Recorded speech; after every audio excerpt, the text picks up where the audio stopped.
We have the 2003 Yamaha Warrior 350, and it has that common problem that I'm seeing where we can't start it. Look, see?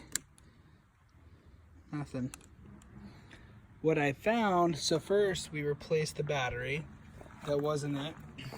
And then we checked the fuse right here that everybody says the fuse is why it wasn't working. The fuse was fine. And then if you look right here, let's see if you can see it, which is in the back here. There's a clip. Let's see if I can focus it in. Right there. The clip broke, and so if you push it in, so I'm probably gonna tape it, but if you push it in like that, let's see.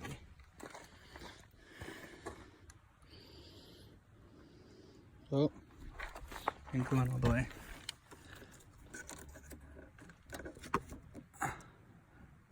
Okay, let's see.